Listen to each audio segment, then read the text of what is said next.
Okay, so welcome back to the next lesson. We're going to look at how to manage stress.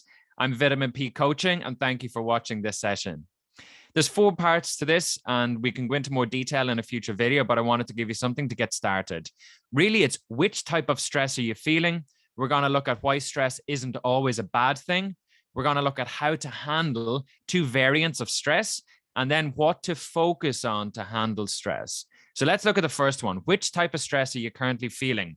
There's a good stress. It's called eustress, E-U-S-T-R-E-S-S.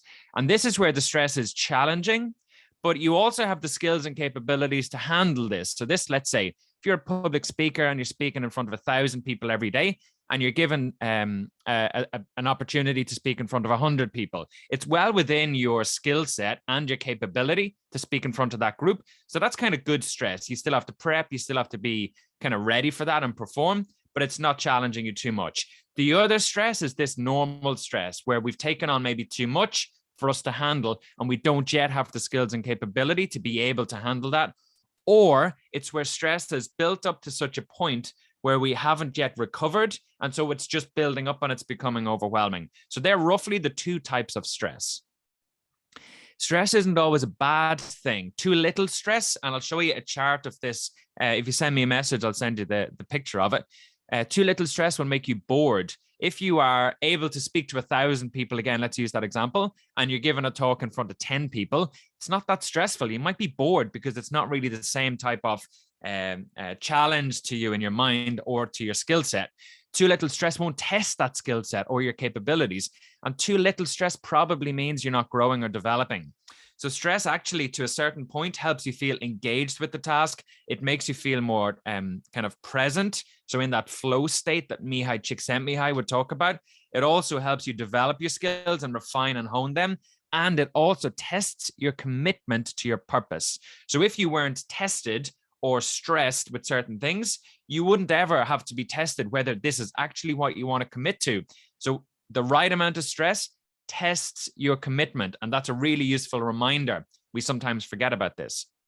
So how to handle the 2 types of stress. So whether it's a one big stressor that's too overwhelming, or it's multiple stressors that build up, we're going to look at each of these. So one big stressor, when it's a talk to 1,000 people in a month's time, that's overwhelming. Instead, break it up into manageable tasks.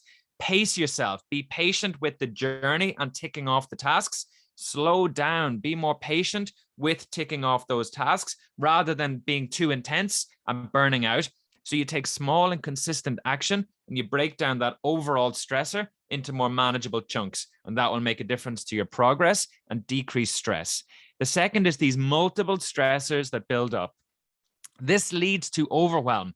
So the most important thing is write down everything that needs to be done. You prioritize that list using something like the Eisenhower matrix, which I've talked about in the how to manage your time section, or how to be more productive. And then you take action quickly on the first thing. If you delay, you're going to overthink, you're going to procrastinate. So take action quickly, give yourself a deadline, and that will make a massive difference.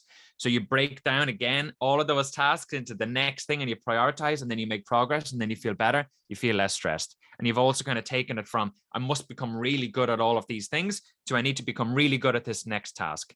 So both of these responses help you feel progress and they build momentum. And this gives you a very different feeling to how you can handle the stress. You also must focus on recovery. So this is, if we make it really simple, sleep, hydration, so getting enough water, good quality food. If you have chippers or bad takeaways or any of that kind of stuff, you'll feel more groggy and you won't be able to handle the stress in the same way.